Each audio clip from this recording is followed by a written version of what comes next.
These two particular days, about which we have sufficient understanding, give us a sense of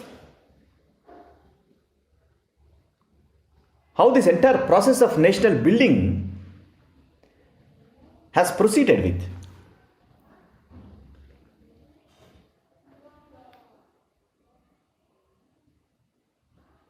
On this day of 22nd January 1947, the speech that Jawaharlal Nehru gave during its adoption, and also on this day of 50th Independence Anniversary session that our Parliament had in 1997, during which the speech of Karan Singh, which has given us a vision of what is called as resurgent India,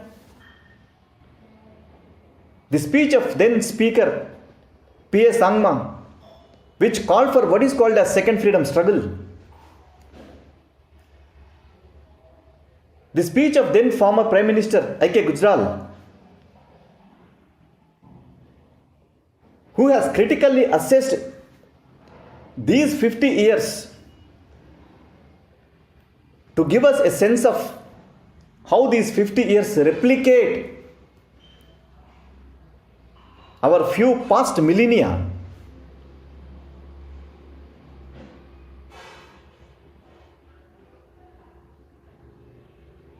They are very much rooted in our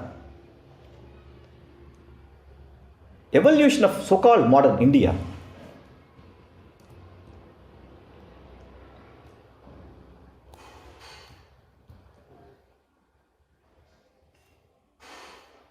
Nehru, who had the privilege of moving this objective resolution, and also who took upon entire weight of the nation and entire solemnity of the nation on the occasion of adopting this resolution on 22nd January 1947,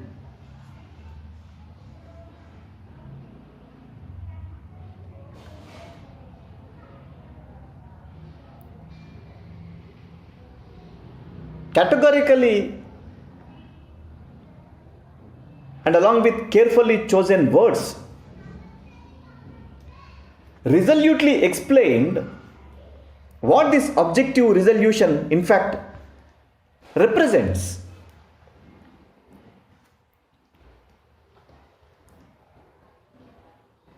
According to him, this resolution was not just a representation of what sort of objective that we have, but rather he said that it represents the vast depths of our being. It represents the agony that we had, along with the hopes of the nation which is coming to its fruition.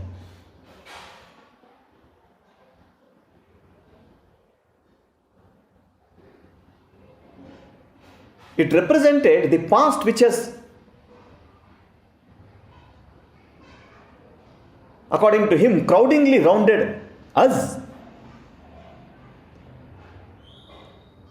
And it also represents the future which is taking shape.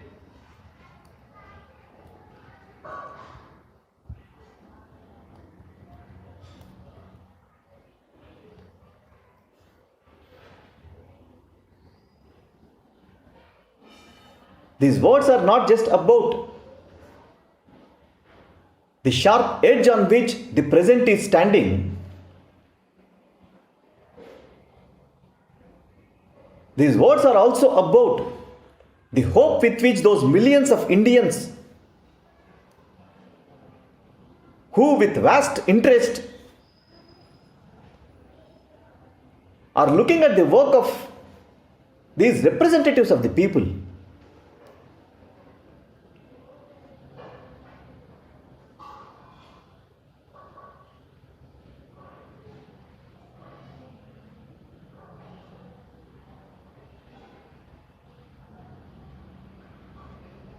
These words he says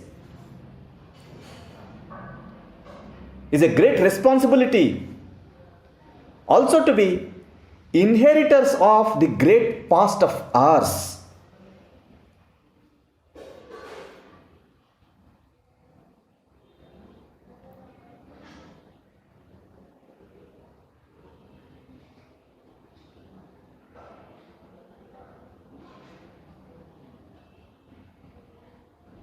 And he also says these words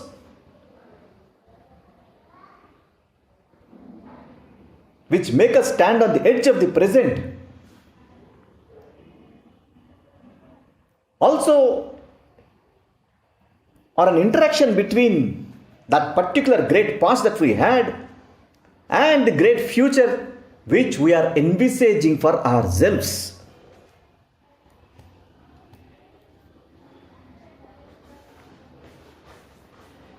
They were not just colloquial terms that he was using.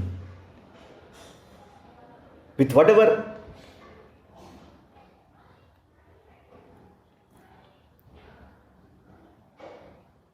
thorough depth that he has inherited about so-called India, which was probably reflected in one of his books that he wrote called Discovery of India.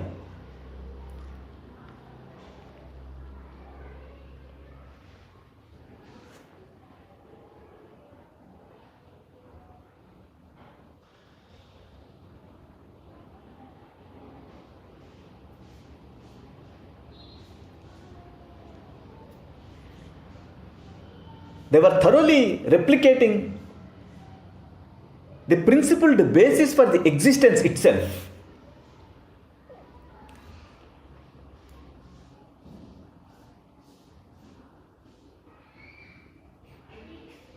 When Ike Gujal was delivering his speech to the parliament session which was held, which was a special one, on this 15th August of 1997, on the day which we celebrated the 50th anniversary of our independence, he was reflecting upon how the India has evolved as a republic. He says this great unified India stands on the threshold of what is called as greatness.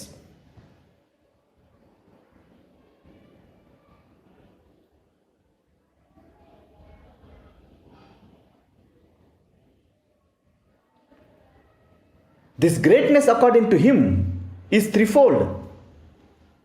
And this threefold greatness, by and large,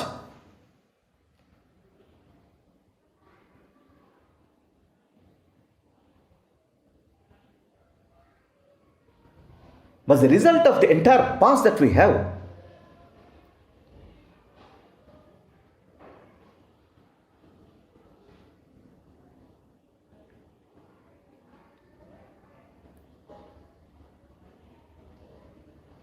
He says accommodate to tolerate and respect diversities, and then discreetly mix continuity and change.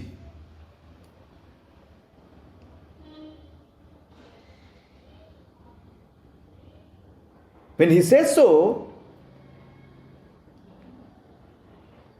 he puts his focus particularly on these two expressions, continuity and change. He says continuity is important because without continuity, there can be stagnation. He refers to our languages, he refers to our music, our poetry, our philosophies, which are in fact have been invigorated in the bygone centuries in our past,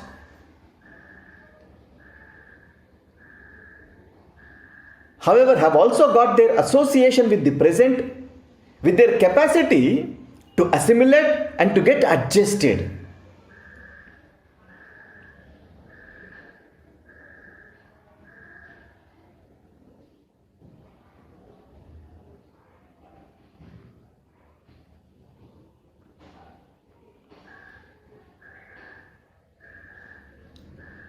under these conditions of unification of diversities that we are witnessing, the process of assimilation which is occurring,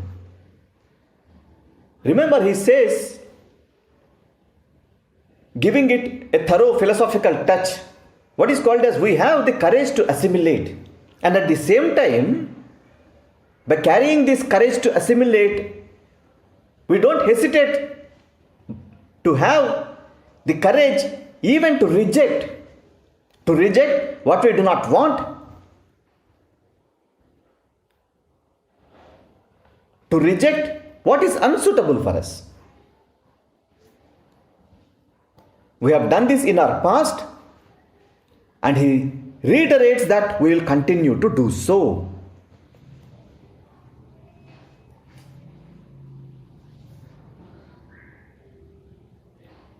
He says this is very important because this is what keeps us as a society continuously discovering ourselves at every stage of our growth.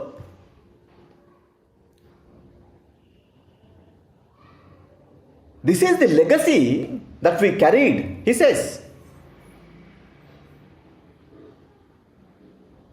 And hence this also emerges to be a challenge for our future, according to him. How will we continue to rediscover ourselves? How will we continue interpreting ourselves? How will we continue redefining ourselves? How will we continue reinvigorating ourselves? Whereby keeping ourselves firmly rooted in our soil, in our tradition, and also in our civilization.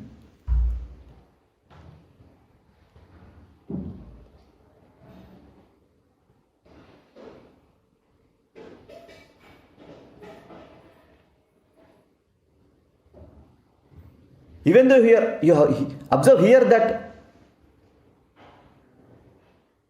they are firmly endowed with philosophical and political ingredients, at the same time they are firmly rooted in history, and particularly the history from our immediate past. That's where this focus on this period of 1750 to 1950, or whatever the so-called modern Indian period of our history is concerned, becomes so fundamental for our not only present but also future.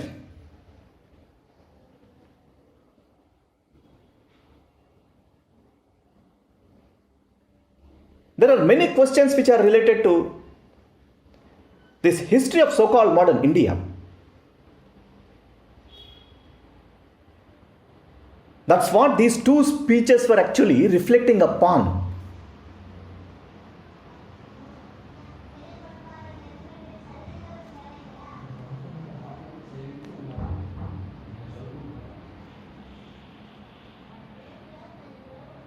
And these questions and the various understandings that we are pertaining to have towards this history of modern India, if you observe carefully, we are doing so because this is firmly rooted in the predominantly colonial history of our past in this particular period.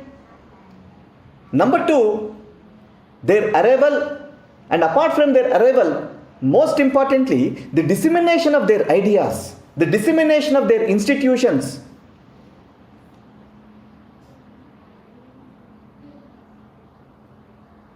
which in their interpretation was associated with what is called as modernity.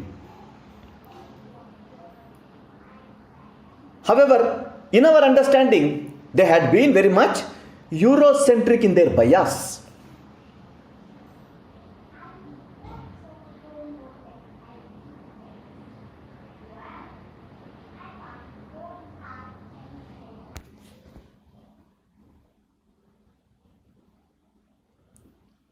Either directly or indirectly,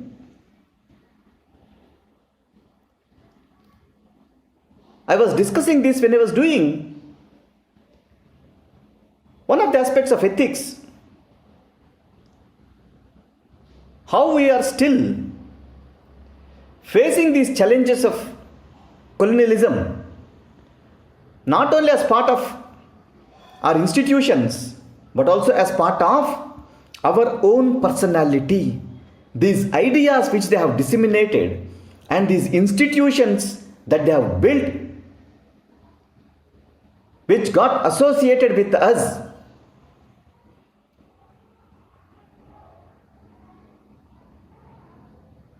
even though have been inherited from our past, their characteristics are still continuing to an extent.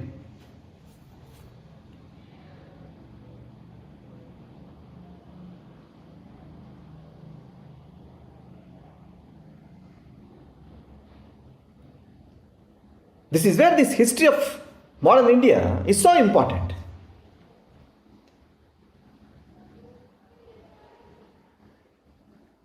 Just because these ideas and institutions have not left us.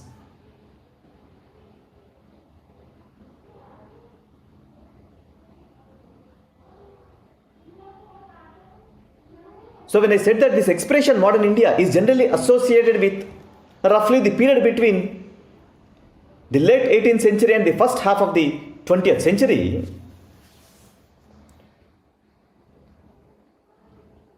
what I was trying to entail here is, it's all about this advent, consolidation, and eventual occupation of our minds and territory by these very ideas of colonialism. Even though partially, because simultaneously we had these rungs of Swaraj and freedom entailing our minds, building up the much needed nationalistic spirit.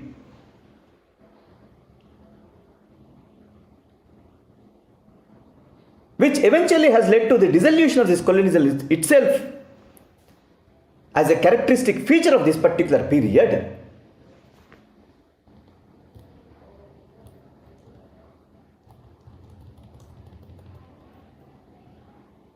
If you want to understand the extensive nature of these characteristics of colonialism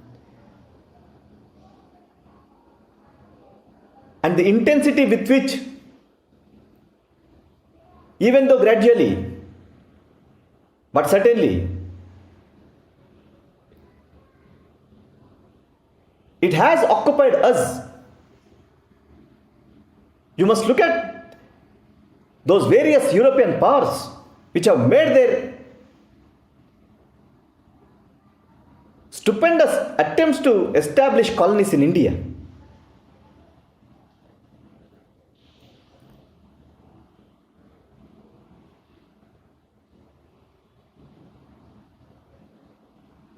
Even though we find that it is the British which has outpaced the others by the mid of the 18th century, all these put together, they reflect the hegemony and the domination of colonialism.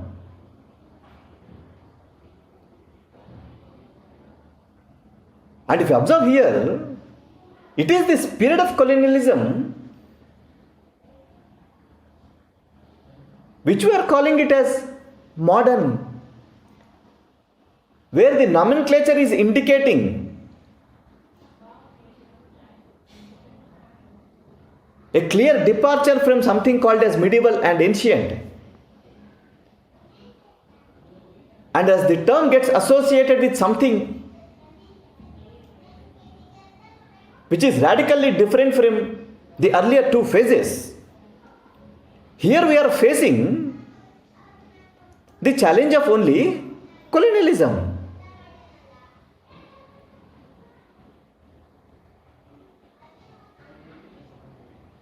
It is this entire course of colonialism till its end in 1947, we are giving it this nomenclature modern.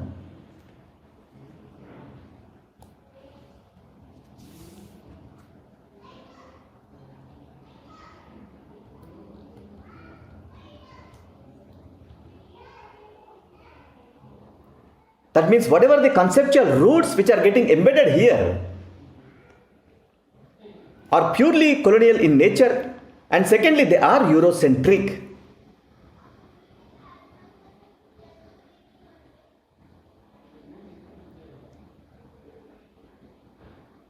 That means if I have to have my own understanding of what this modern is,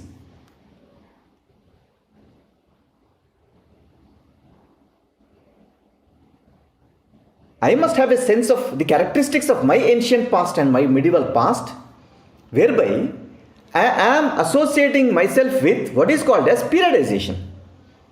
When we say that this is what ancient India is, when we say that this is what medieval India is, and when we are saying that this is what modern India is, we have to have that critical examination of not only this concept of periodization, but also in practice, what it actually entails.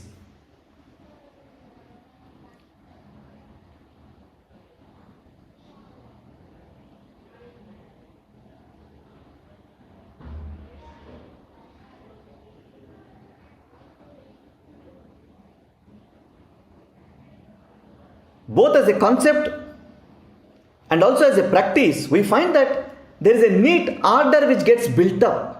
That means this periodization probably is being used either as an instrument or as a device to set up such a neat order.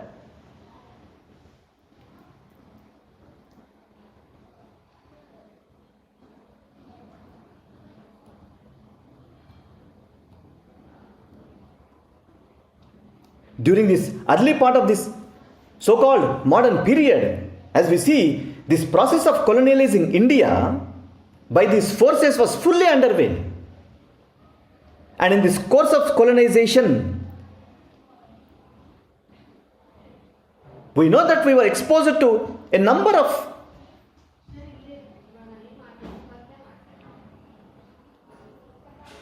historical forces which were a novelty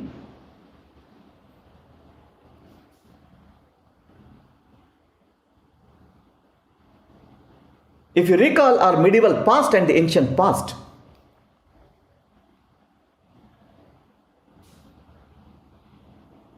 The scientific temper-based scientific knowledge, logic and reason-based Western education,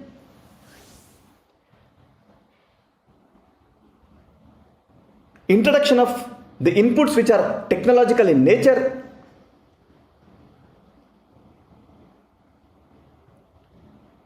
and as against our own philosophical roots, we were exposed to the modern Western thought.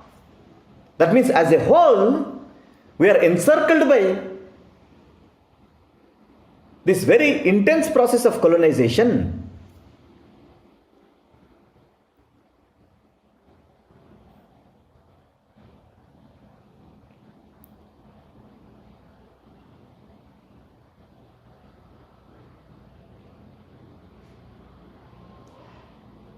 It was a most powerful force.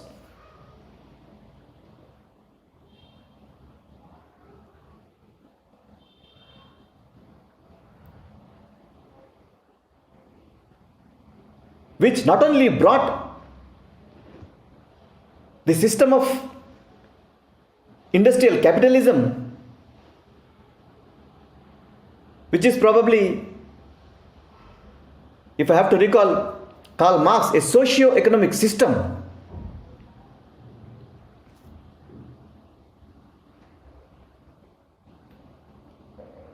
which was in its entirety was foreign to India.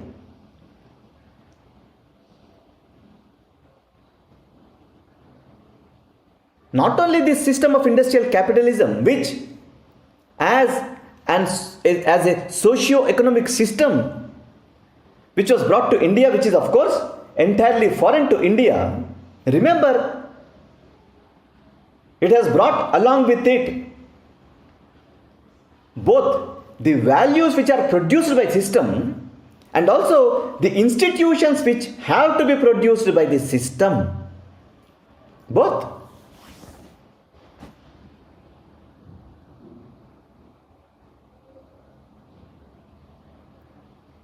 And these principles and these values and these institutions owe their origin, owe their development, to the system of capitalism which has grown with its roots in Europe, particularly Britain.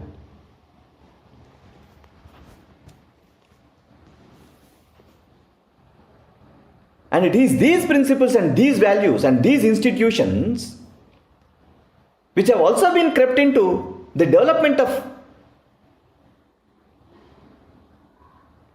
modern Western thought and also institutions in India.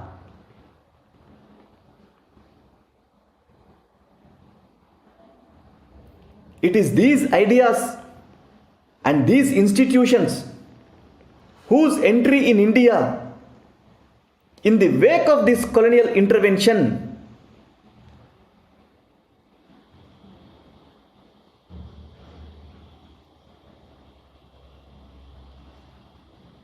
they have never lost their colonial legacy.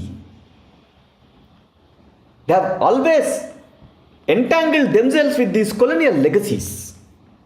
That means along with them, they carried them continuously.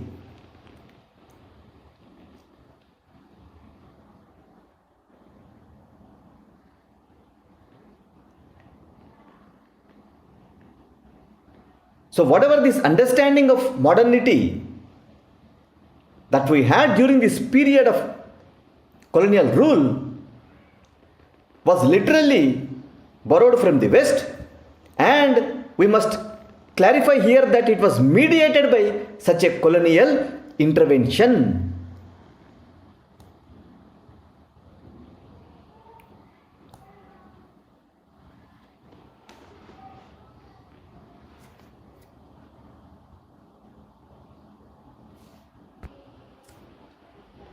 Here I must also point out that during this period of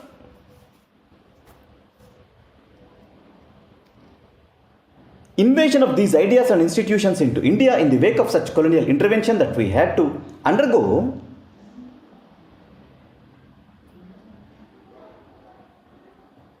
even those who constituted subjects of this colonial rule, they were also entailing the ideas of modernity that were in fact borrowed from the West. That means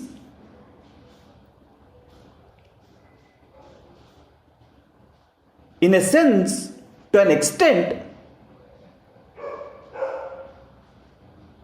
our ideas of modernity, probably under the influence of this Western education and also these Western institutions along with the ideas that they carried,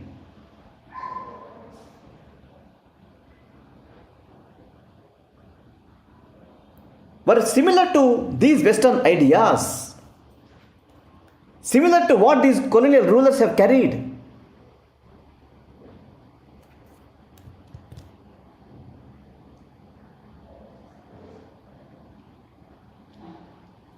For example, we know that Rajaram Mohan Rai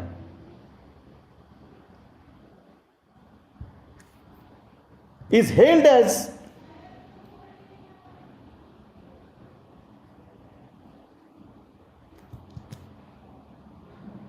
the father of modern India.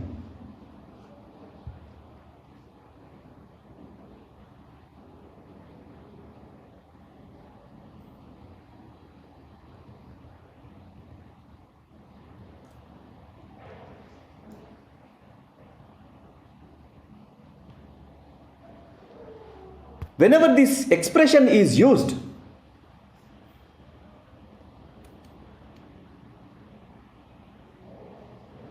probably we are ascribing him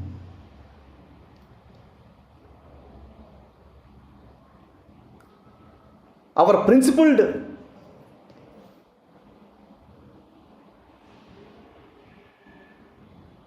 understanding of what constitutes modern India, besides exploring the assumptions which may lie while using such an expression. There is a very wide, and in fact there is a wide, varied spectrum of intelligentsia that India had, or rather this entire geography carried,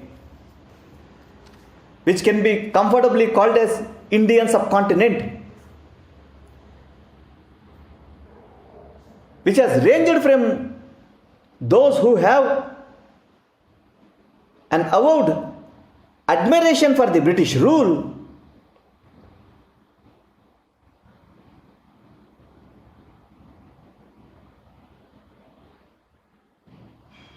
to those who can be comfortably regarded as the liberal nationalists.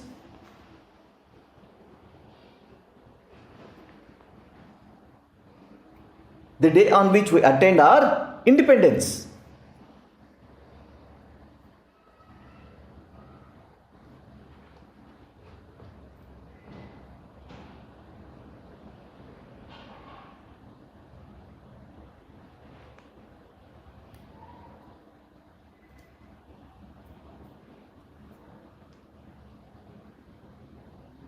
He was very much under the influence of this Western education.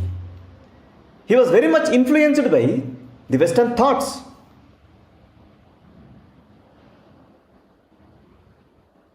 To an extent, even he was also influenced by these Western institutions.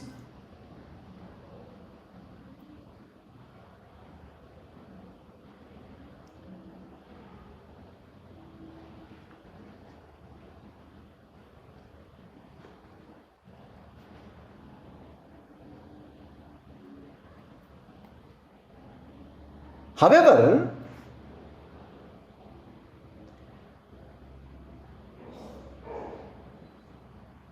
it is this idea of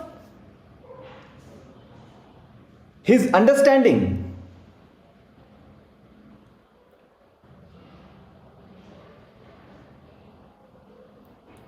and getting a sense of identifying himself with, knowingly or unknowingly, what is called as Renaissance, which had its own ripple effect, leading to the emergence of a varied spectrum of our own intelligentsia, as I was saying. There is a very neat schematic development that we see.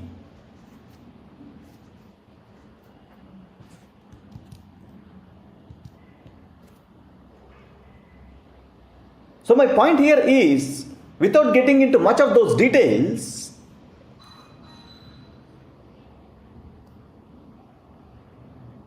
not to impose a particular fictional idea of finding uniformity of Indian responses to these Western responses and institutions towards Indian history.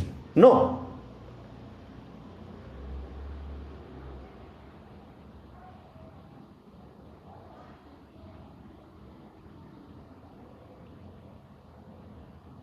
They have paid a great deal of attention to modify these ideas, to modify these forms of institutions, such that we can have our own intellectual and our own institutional imports. If I take into consideration the Ram Mohan Roy's writings and also various activities, we signify a clear break with traditions which were inherited by his own generation.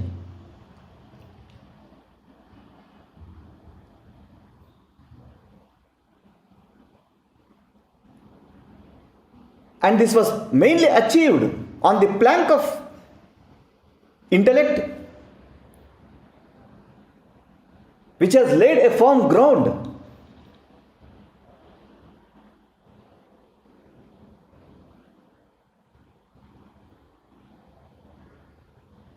for a level of basic social transformation in the coming period, even though he could not achieve it.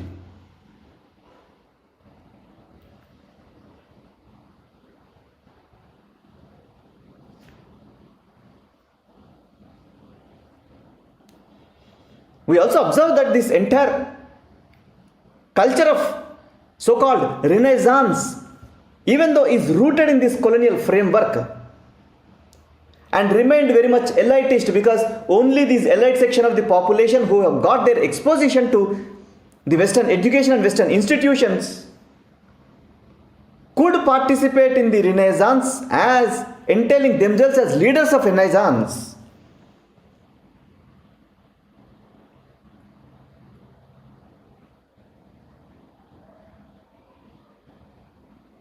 It did emerge very prominent.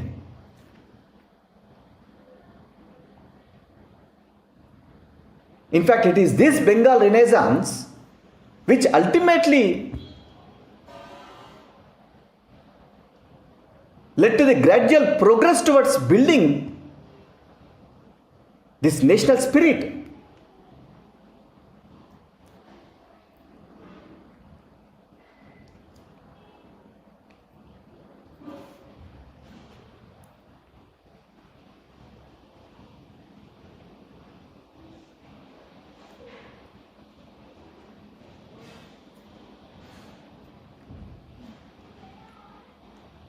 The impact that it had on so-called Indian society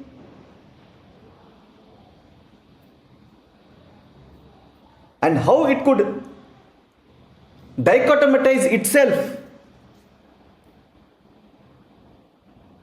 from the influence of colonialism.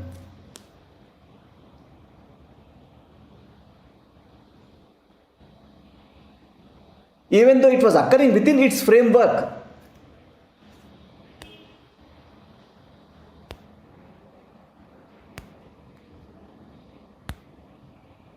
And although we find that this entire Renaissance probably has remained a prisoner to a kind of false consciousness which this colonialism was breeding,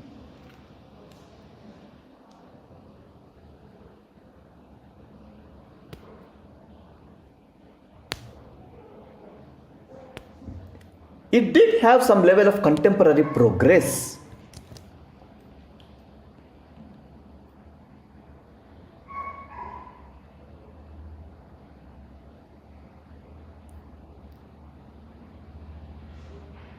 This is where I was saying we did pay our attention in modifying these ideas, in modifying these institutions to suit our requirements at the level of society. However, at the same time, I was also pointing out that they occurred under this colonial framework, and I was also pointing out that it was probably even a prisoner of this colonial framework, whereby whatever the historical truths that we have to understand and whatever the contemporary progress that we have to achieve, these were not achieved. These couldn't be overcome because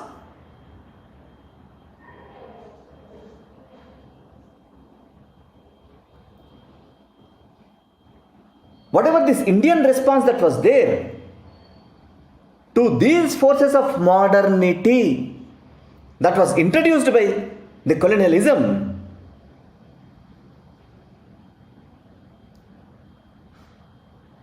did not have the autonomy that it must have, whereby it could really bring out the reality of colonialism altogether, and hence it can express its wishes in unequivocal terms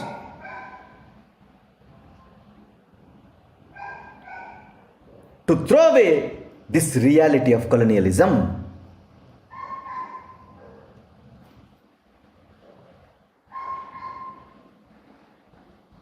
That means we must have clarity here that whatever these very ideas of colonial reality which has been brought as modern or modern ideas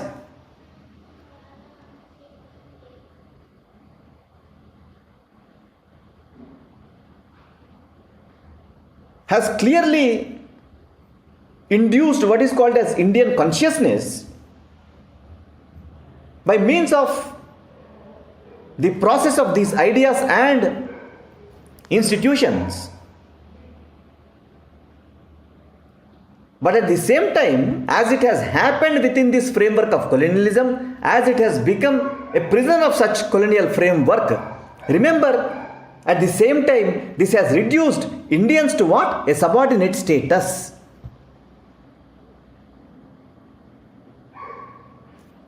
This is where the modern in India would become clearly chained to the developments of colonialism.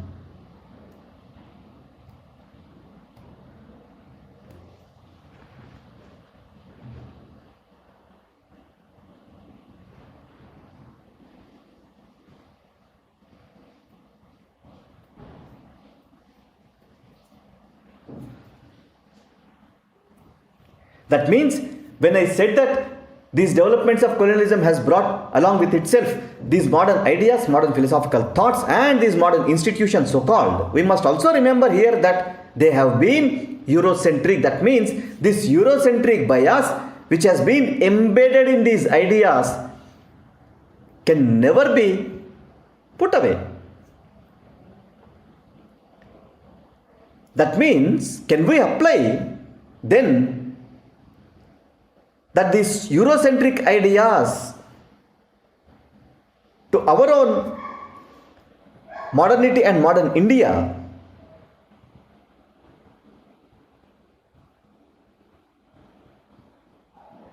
As a universal value. When we say that modernity has got this Eurocentric bias, we know that the entire world was under the grip of this colonialism and the entire world was witnessing these so-called Western institutions and Western ideas and their invasion. That means clearly when we have their influence and when we understand modern India, we have to also understand here that this Eurocentric bias and these Eurocentric ideas of colonialism are somehow achieving their universal value.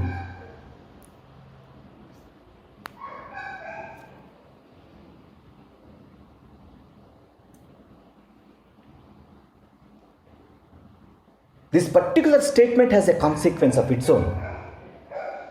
What is that?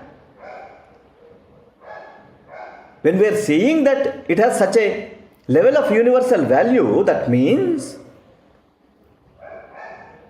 we are clearly stating and at the same time assuming that every single aspect of modernity that we witnessed and witnessing has originated in this so-called capitalist system of Europe, which has to be seen as a system of socio-economic development within the society.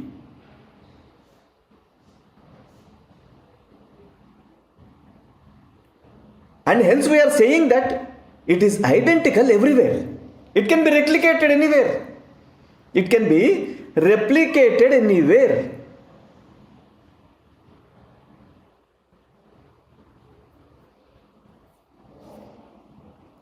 That means we are suggesting here that as these values are uniform, the societies can also be made uniform, and hence a civilization, if it has any meaning, that has to have its own uniform meaning.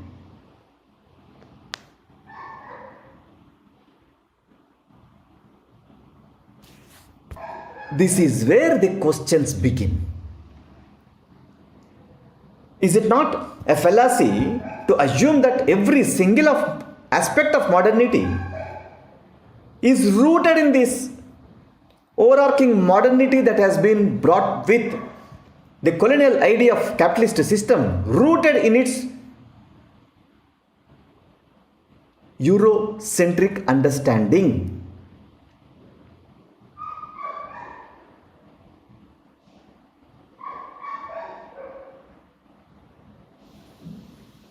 We have to say this because whatever the historical past that we have, all that is being condemned to a simple mere aspect of treating it as uncivilized.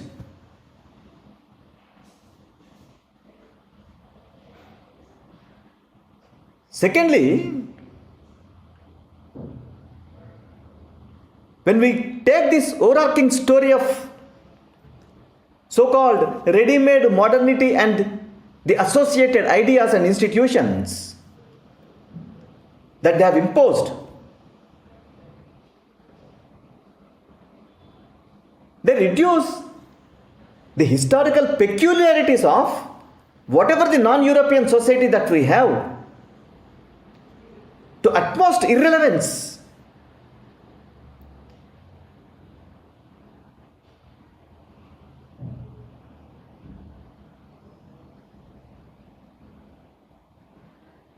They have been dismissed as an obstruction in the way of this entire modernity that Europe has brought out now.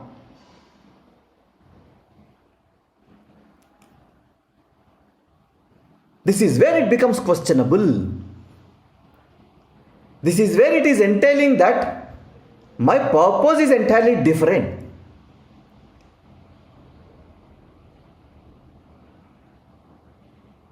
So this very particular and very limited model of modernity that it has brought with itself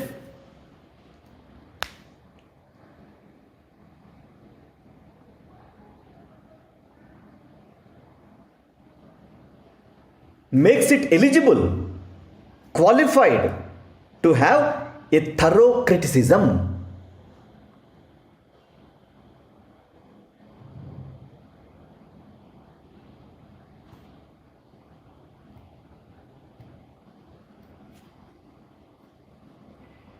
Here remember, when I say so, I am not saying that we are rejecting universally whatever those ideas and institutions which are associated with this modernity. No, we are not doing that. We cannot have such unqualified rejection of all those associations with modernity. We have to have that distinction. This is what we want to ensure. A distinction needs to be made between modernity as a potential universal idea or a potential universal destination for entire societies in the world, whatever the historical peculiarities that they have,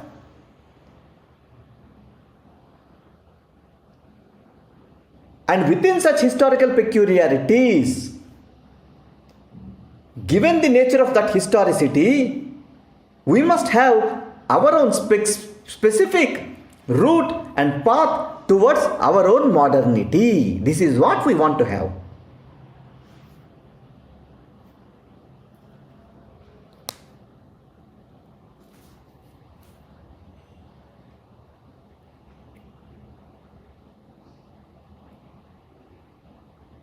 This is where we must focus on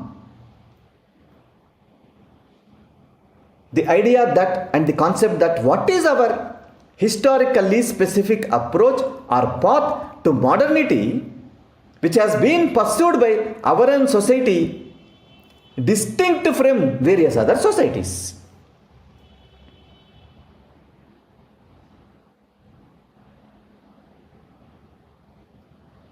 What is that perspective which will lead us to such a focus, which will lead us to such an alternative path, which will also lead us to have our own indigenous idea of modernity?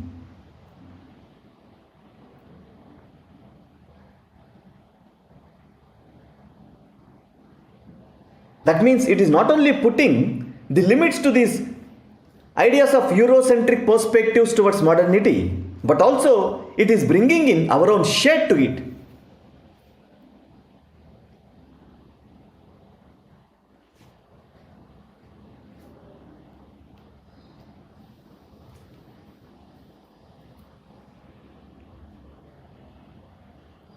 This is where our modern historians focus upon what is called as periodization.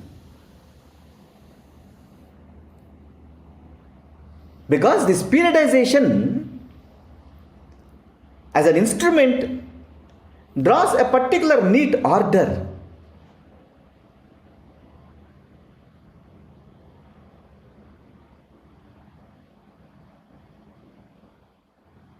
When these colonial historians said that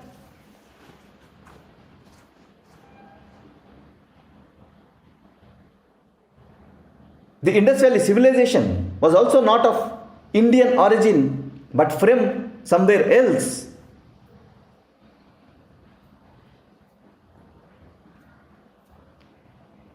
it is those layer by layer findings in Mehergarh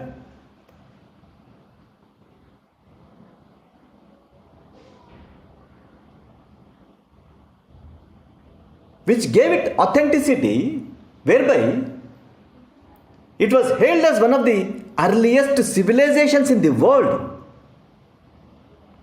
which is completely rooted in its own indigenousness. And unlike many other civilizations, we see here that it is widely distributed.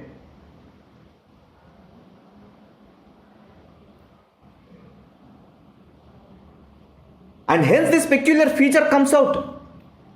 Even though it is so widely distributed, it has so many common features.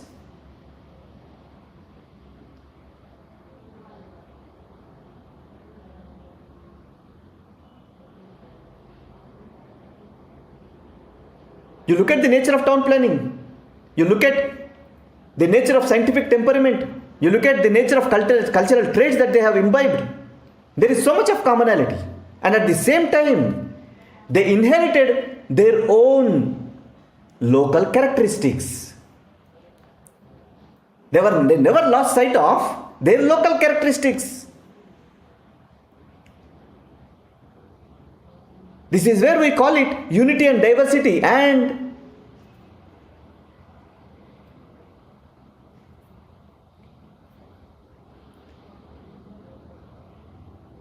having so much of diversity even when we have so much of commonality.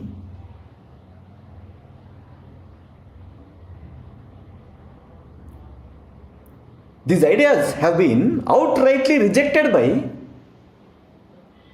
the history that was constructed by this colonial rule.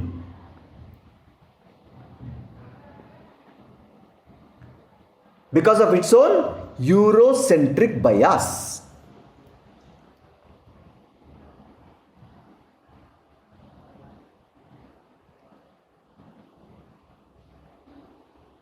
In this example, if you understand, if I constitute this Indus Valley civilization as a particular period, a particular distinct period of history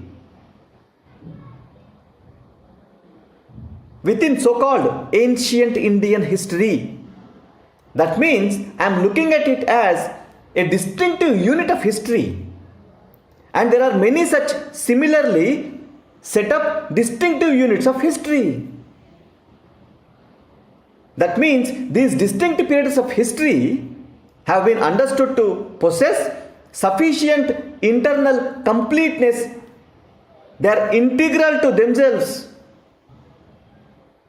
to find their own merit, to get studied separately.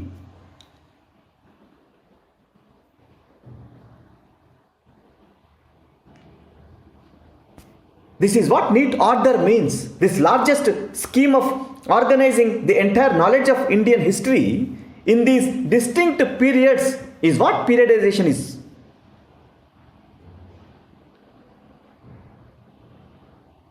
They are finding their own unique and integral existence. When I said that it is unique, I am not saying that it is separate from the other parts of history. It is also integral to the preceding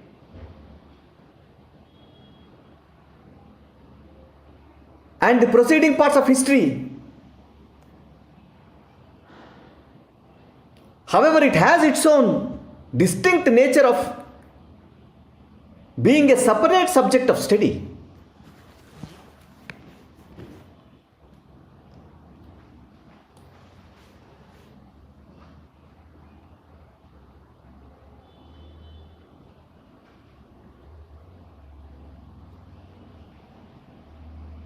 So this entire organization of this knowledge of history with particular reference to modern India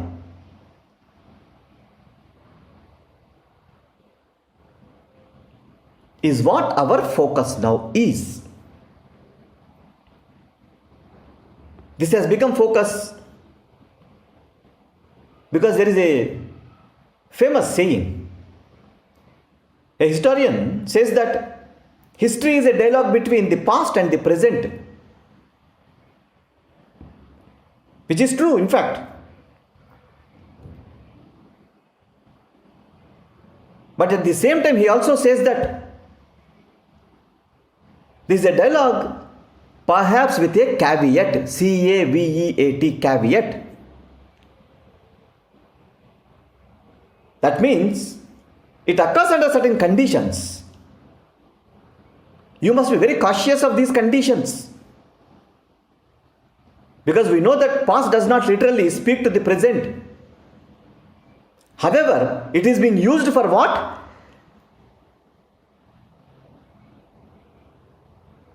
It is used to legitimize our present.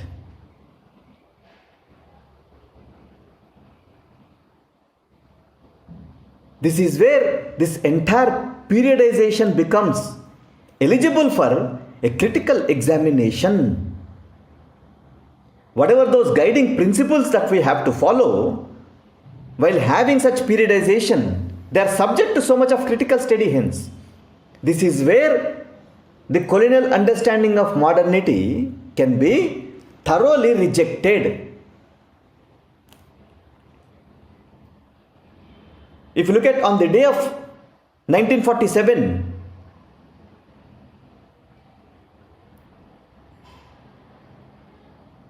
that was the day on which we freed ourselves from these colonial shackles.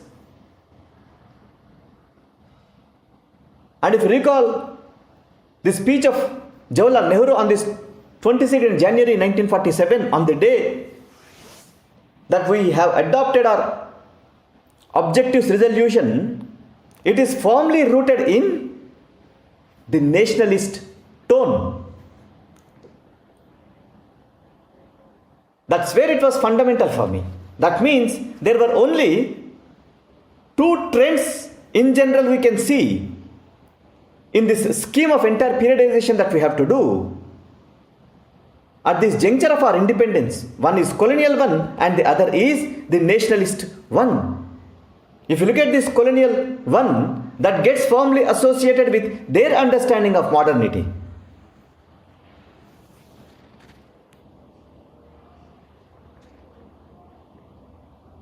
And they became foundational to the colonial view of our Indian history.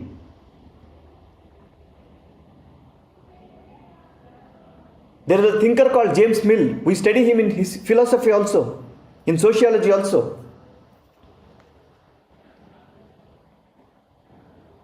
He published a book called History of British India, in which he argued for three periods of Indian history. And these three periods were firmly rooted in the religious affiliations. The religious affiliations of whom? Those who are major ruling groups.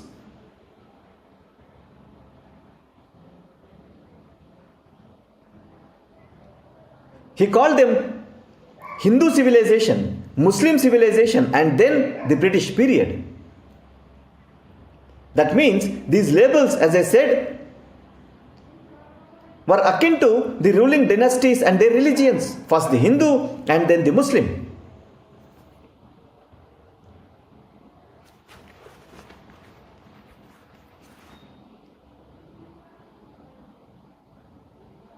And when they divided not only the periodization as an aspect of history, but also the society, these divisions were endorsed by a particular assumption that they had. Always remember, you must know the limitations and you must also know the assumptions under which one statement is being given or one idea is being put forward. What is the assumption here? Their assumption was that the units of Indian society have always been monolithic religious communities.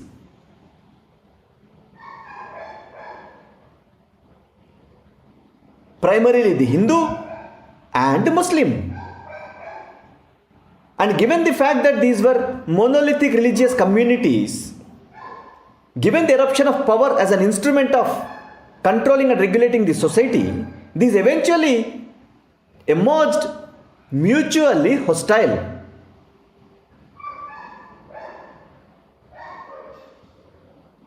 They became mutually hostile because religion was always believed to have superseded all other authority, according to this historian.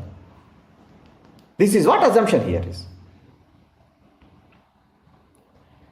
And he was drawing heavily from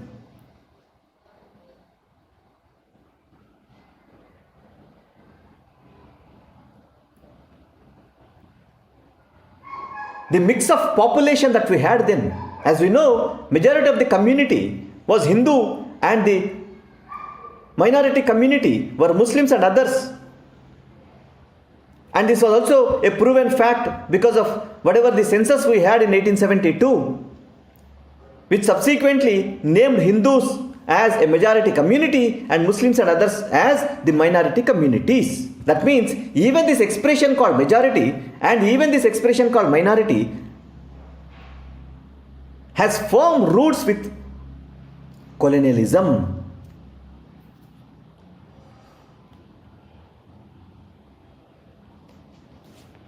And given this religious basis of understanding, they have continuously hence argued that there was an absence of historical change in India.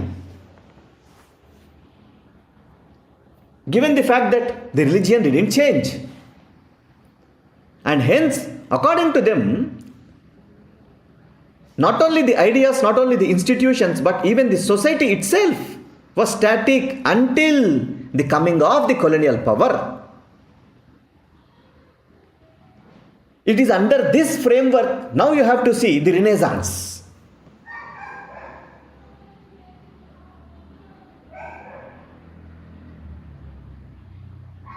They hence probably felt that given the reforms that are needed both at the religious and the social level, this is true. So according to this colonial understanding, the only thing that changed was the religion of the ruling dynasties.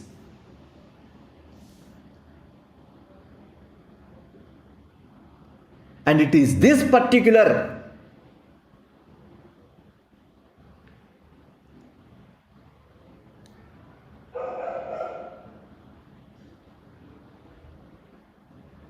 so-called axiomatic, as Romila Thapar calls it, interpretation of Indian history has had its own major political fallout, impact, which had its own wide ramifications throughout the globe in the 20th century,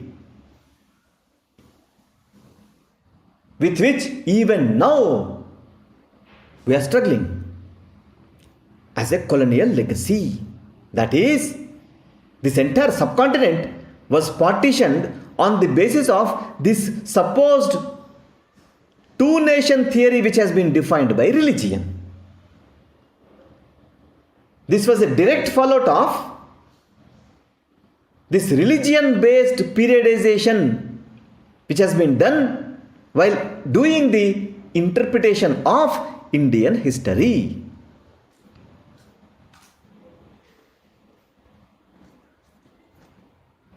This is where the colonial idea of modernity becomes very eligible for questioning.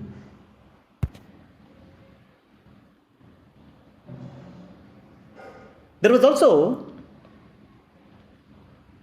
a second argument that this colonial rule and the ideology that it has flown with makes. It says that this pre-British, or for us the pre-colonial so-called political economy,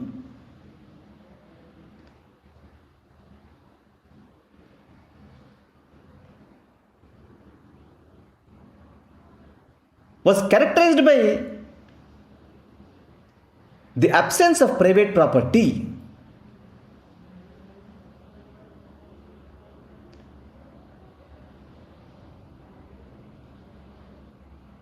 In terms of land. However, it had what is called as despotic and oppressive rulers. And hence, because of these, the societies which are characterized by what is called as nature of being static were reeling under endemic poverty. You see how this entire religious characterization that they gave has further led to their understanding of the economy of Indian society throughout our past before their arrival in such a way that they were characterizing this political economy with what is called as endemic poverty. And according to them, the main reason for this is the absence of private property in land. And whatever the land that we had in definition, in these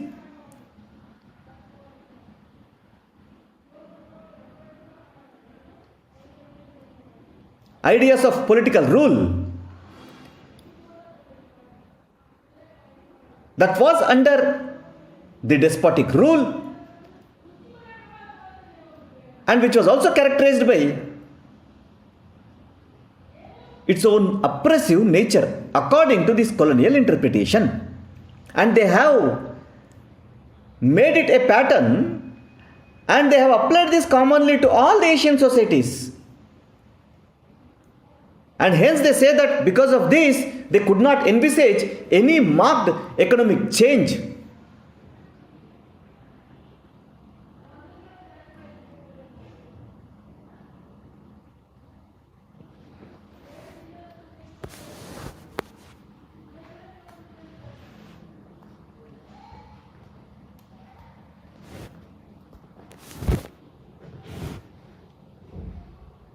This is where one of the historians writes a book whose title is Social History of India. It talks only about the social history, just countering these colonial ideas of Indian society.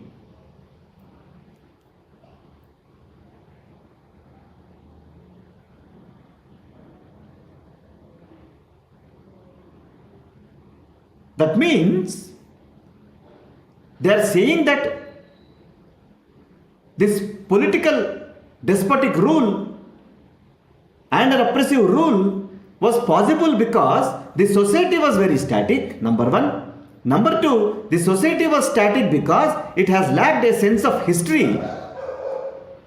And number three, under these conditions, they couldn't envisage any marked and any significant economic change. So they draw a neat pattern here like this.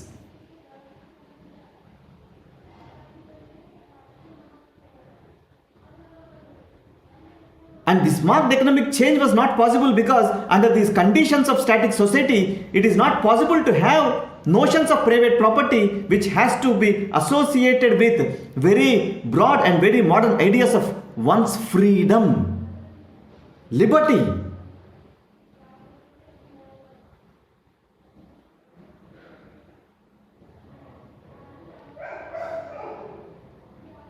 And hence under these conditions, you cannot talk of your own history.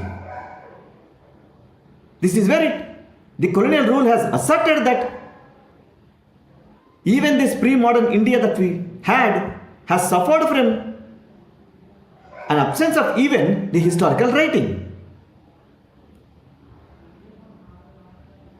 So even with respect to such a political economy that they were constructing,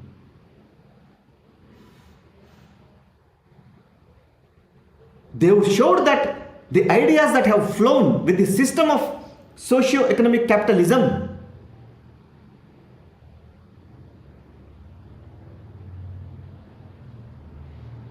were very much about our journey into the economic modernity.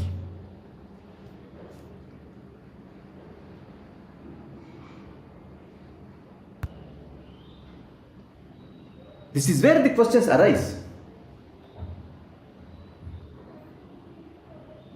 There is also an associated aspect that the colonial view of history has brought out.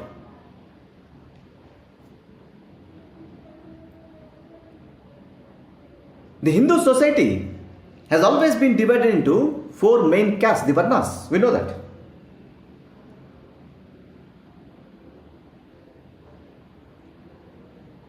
Even though to this extent this was true, they argued that this was based on an Indian society which according to them is a collection of segregated races. And caste here has emerged as a mechanism of such segregation. Therefore, according to them, it remained unchanging throughout history.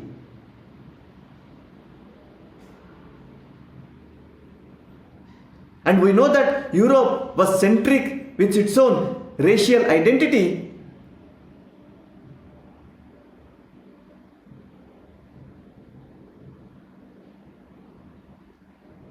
And hence they could easily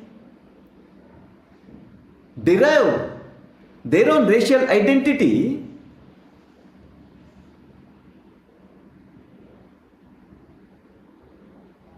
when colonialism could clearly see the Aryan foundations of Indian civilization. Here, Aryan foundations clearly have their own racial identity according to them.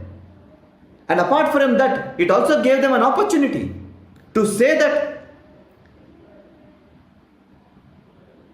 it is not only a fact which has to be looked at as racial identity, but also as a linguistic identity.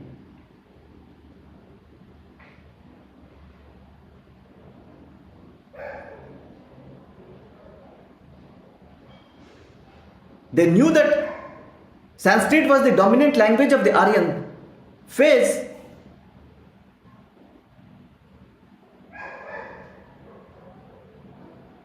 And based on this, it could emerge hegemonic.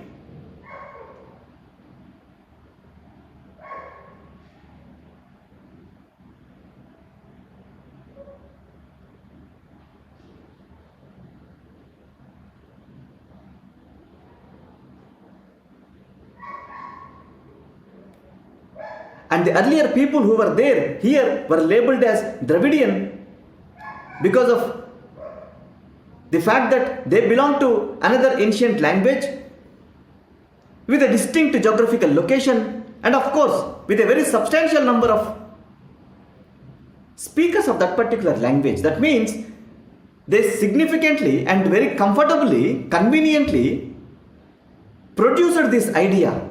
The idea that Dravidians are counterpoint to the Aryans. And here you have to look at this idea of Sanskrit being viewed as a dominant language of the Aryan phase and hence emerging itself as a hegemonic language against these people of Dravidian origin according to them.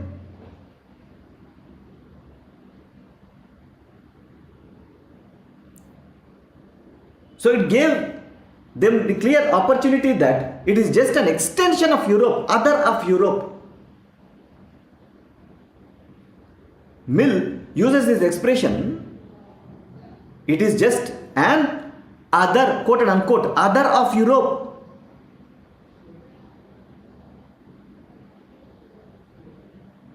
So here it became very much easy for them to prove that even though it is other of Europe, Europe could emerge to be unique because of these ideas and institutions of modernity, because of whatever the renaissance that they had. Whereas Asia was lacking in these characteristics of European civilization. So here we are to instill these ideas of modernity into our society, whereby you can also become on par with the European civilization. So these colonial interpretations of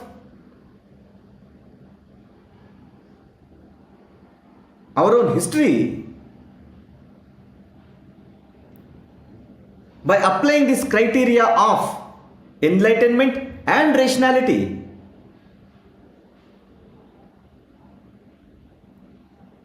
in effect has imposed a history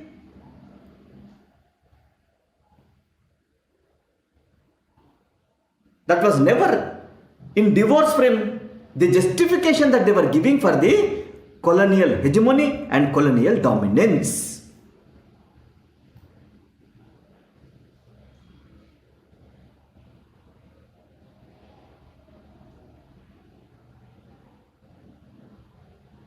Given the focus on the narrative of dynasties associating them with a particular religion,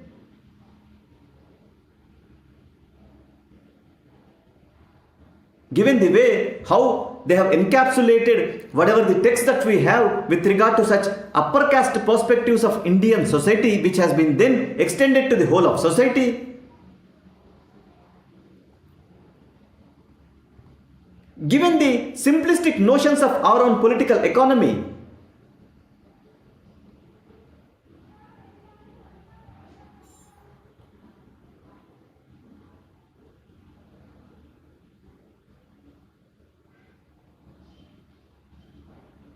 evidently is very inconsistent.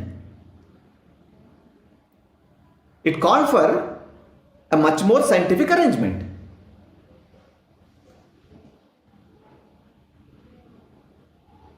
Here we are not saying that we should not apply logic or we should do away with the functions of this periodization that has to be part of the understanding of history. What we are saying is we must have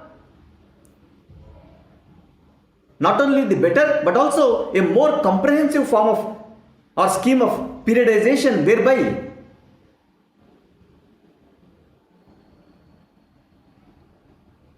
these different stages of Indian history could be identified, could be distinguished, having their own integral nature to the periods that they were corresponding to.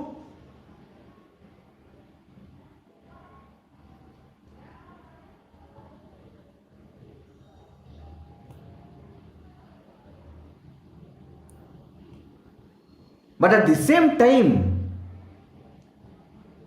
they must envisage the realities of these histories, whereby we can come out with those ideas and those institutions which can be termed as modernity. That means firmly rooted in our own indigenous understanding, indigenous evolution. This is where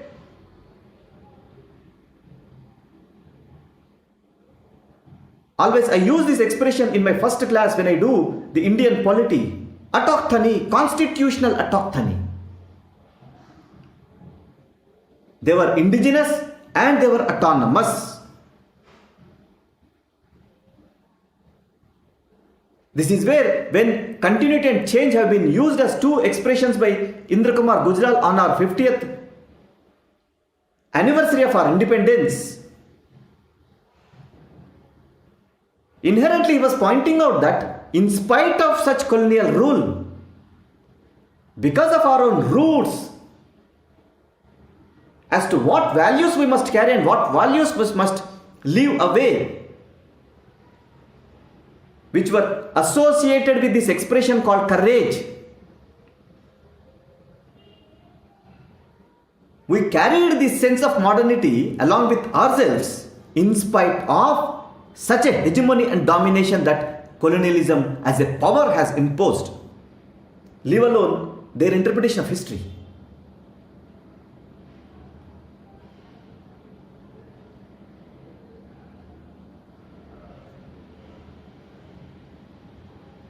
There is one mode of periodization that was emerged,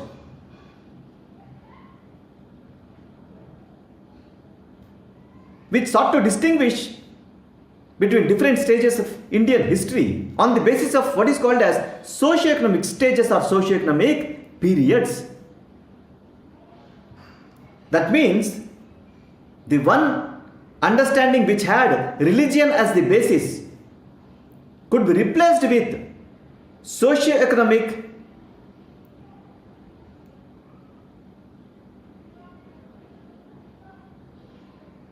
development as the basis for periodizing Indian history.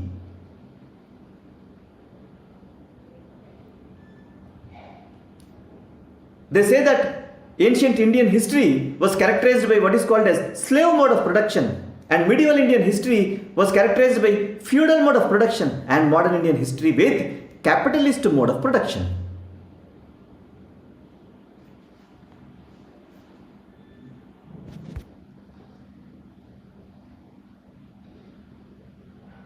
So when we said that this capitalism has been the characteristic feature of modern India and the social relations that it induces, we are again, as I said, justifying the colonial rule in India. That means, apart from the initial point that I have raised, where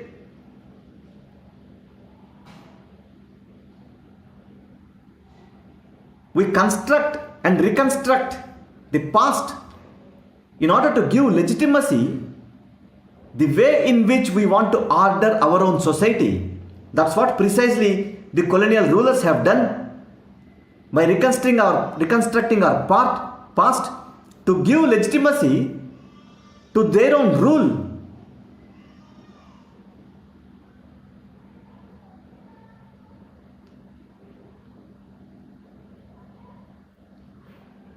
We must also counter such reconstruction of the past that the present has done to legitimize some of the ideas that it proposes.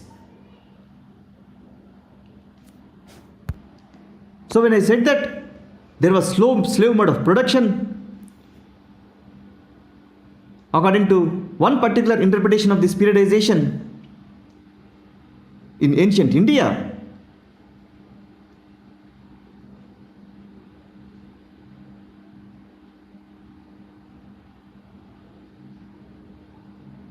even though it was present, remember that in ancient India, slavery was merely a common practice.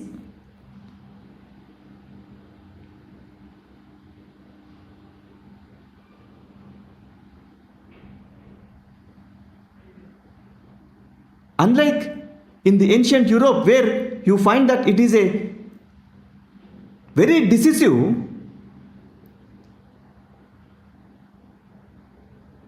socio-economic instrument, means and the drive.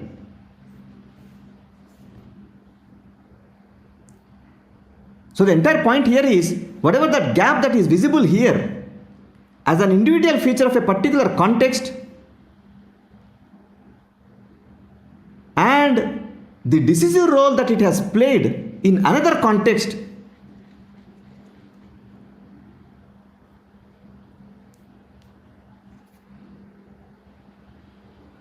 makes it rather irrelevant in this entire schematic construction of what is called as periodization and fitting Indian history into this periodization comfortably and conveniently with utmost reliability and precision.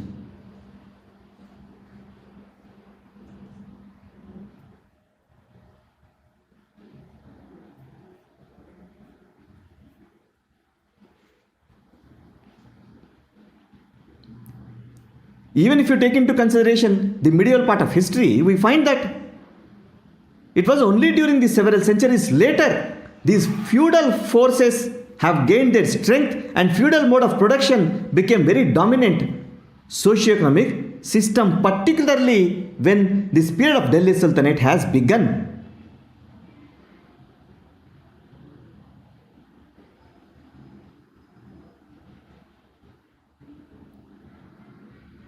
It gained its strength at the institutional level.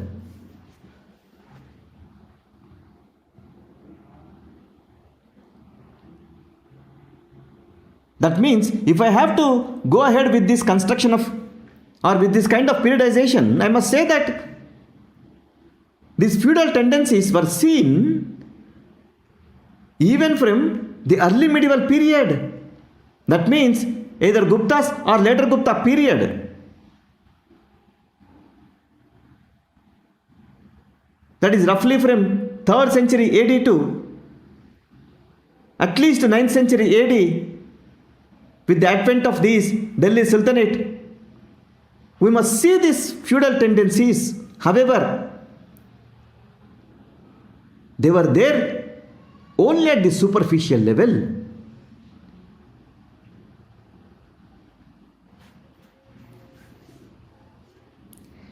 Even though, as a feature of socio-economic study in our history, it has to be understood, but giving it as a fully mature feature in periodizing or in periodization of Indian history is rather becomes less defensible.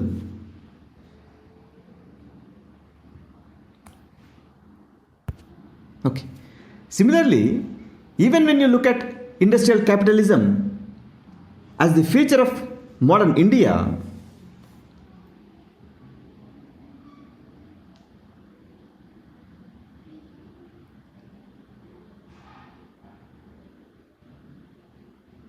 to accept it as the dominant socio-economic system in the modern India, we must also accept that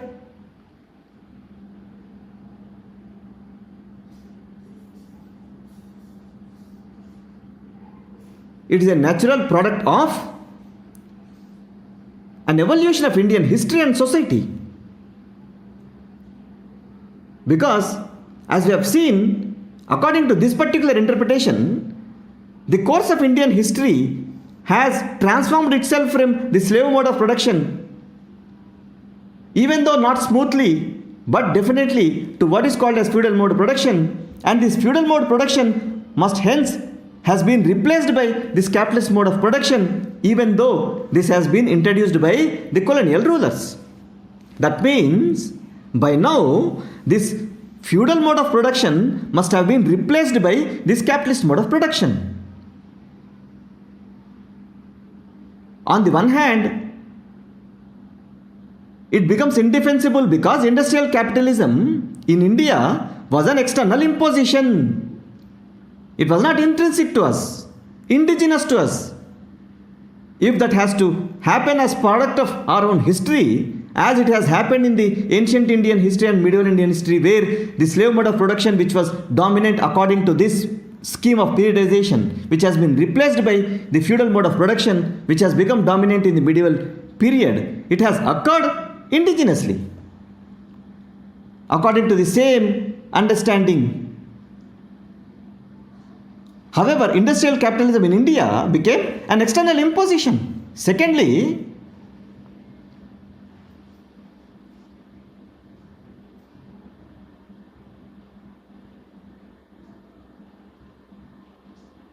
when Britain has seen capitalism to develop, as you know, It was not a colony. It was an independent polity, and also it was a very independent and flourishing society under these conditions of Renaissance and its after effects. However, we know that the development of industrial capitalism in India cannot be removed from the imposition of colonialism by Britain and the rest of Europe. So therefore,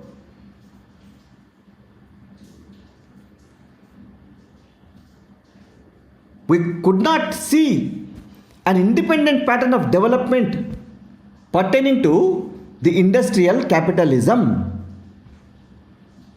As we were a colony, and people also did not have the power or authority to direct or regulate the growth or rather development of industrial capitalism in India. So this entire periodization did not recognize the difference in the autonomous development of capitalism that occurred in Europe, particularly having its focus in what is called as metropolis and in a very subordinated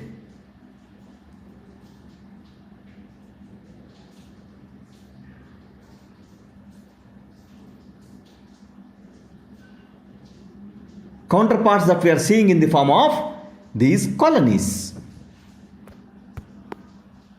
So whatever the industrial capitalism that has been witnessed by Britain and whatever the industrial capitalism that is being manifested in India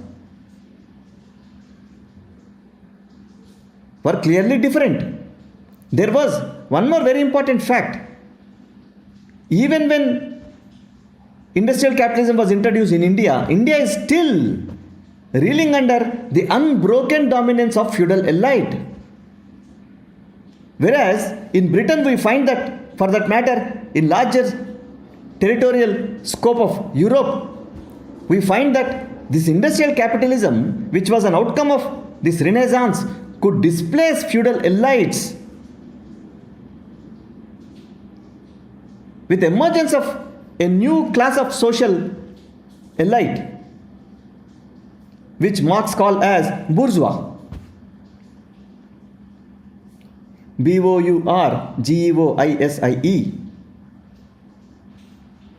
But what we find in India as against this is this industrial capitalism had its own selective alliance with very feudal elite. This is where you have to also see not only various princely states that we had, but also the systems of land revenue that we had.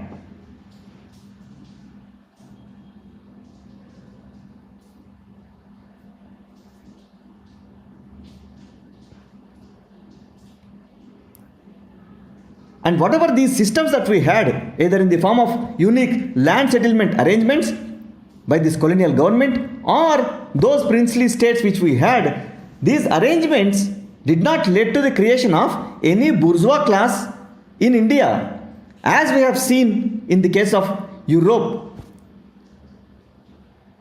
It has led to what? New kind of feudalistic class, new kind of class of landowners. We are still reeling under these conditions of colonialism as a legacy, as a relic of colonial rule.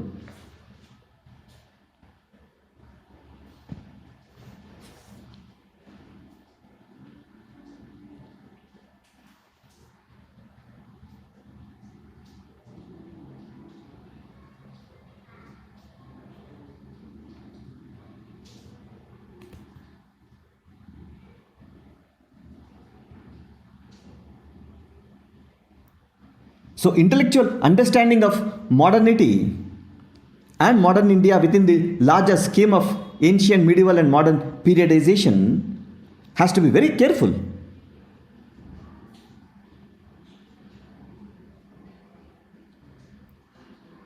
It has to be very careful because it should never miss the point that history is a struggle between the forces of progress and the forces of reaction.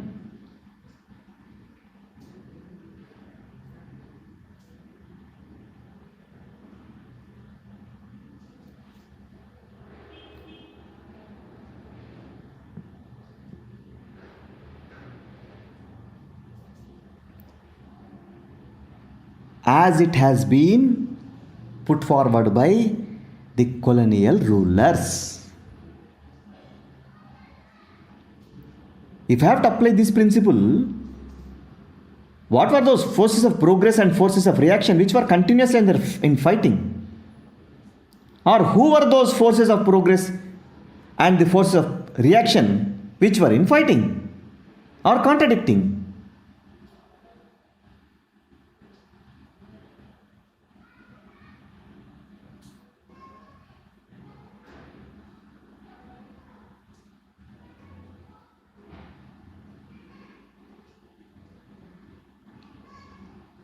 This is where we must look at how the Renaissance has led to a clear understanding of what constitutes modernity. Was it really the colonial state and its positive role, which has to be seen as a clear dispensation of modern values and institutions in India? Or do we have to look at our own indigenous people as iconic representations of progress, whatever that we had? And if so, are we speaking of any particular group of people whose thought and whose values of modernity are receiving primarily attention? Or is it in general applicable to any section of the society on the basis of rationality and scientific temper?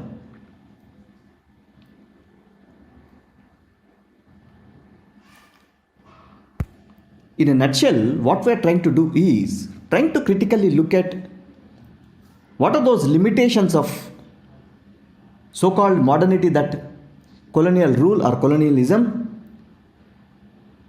has associated with India and its history. And number two, in order to counter and understand these limitations and counter these colonial ideas of modernity in India, we must have the due diligence and intellectual understanding of what our history is, for which to organize that entire knowledge, in a nutshell, we must have what is called as this periodization. That's where, by looking at how colonial rule has defined and determined periodization in its own way, we wanted to counter those arguments while simultaneously understanding the limitations of those arguments that colonial modernity has. Is that clear?